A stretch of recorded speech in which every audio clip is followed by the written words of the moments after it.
Hello everyone, good afternoon. আশা করছি সবাই ভালো আছে, সবাই খুব সুস্থ আছো। After a long break I am back. তো আজকে যাচ্ছি একটা বিভৎস রকমের এক্সপিরিয়েন্স করতে। যাচ্ছি এমআরআই করাতে। It was suggested by my gynaecologist in January, but after 6 months মানে আমি এটা না সেটা বলে ইগনোর করেছি। বাট এবার মনে হচ্ছে যদি এখনও না করাই অনেকটা কিছু ক্ষতি হয়ে যেতে পারে। তো এবার আর কিছু না ভেবে মা আর বোন মিলে জোর করে নিয়ে এসছে। দেখতেই পাচ্ছ মেশিনটা দেখতেই কীরকম মনে হয়, মানে মনে হচ্ছে যেমন একটা আলাদা দুনিয়াতে চলে যাবো আমি এটার ভিতরে ঢুকে। তো যাই হোক, অনেক কিছু ইমোশনস কন্ট্রোল করে ফাইনালি নিজেকে অনেক বুঝিয়ে চলে গেছিলাম এমআরআই টেস্টের জন্য।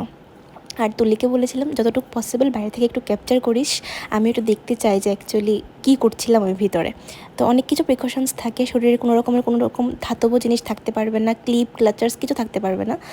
তো পুরো 40 মিনিটস আমি একটা অন্যরকম দুনিয়াতে ছিলাম, আর বিভৎস রকমের আওয়াজ সব কিছু মিলিয়ে একটা জঘন্য এক্সপিরিয়েন্স। আই হোপ কারোর যেন এই রকমের কোনো এক্সপিরিয়েন্স কোনো দিন না করতে হয়, আই জাস্ট প্রে। তারপর দিয়েছিলাম ব্লাড টেস্ট, এইসবের মধ্যে 3টা আমার খুবই বাজে কেটেছিল। তো ভাবলাম তোমাদের সঙ্গে আমি আমার এই এক্সপিরিয়েন্সটা শেয়ার করি।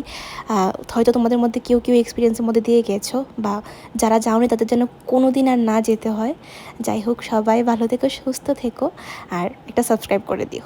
দেখা হচ্ছে আবার পরের ব্লগে। Bye bye.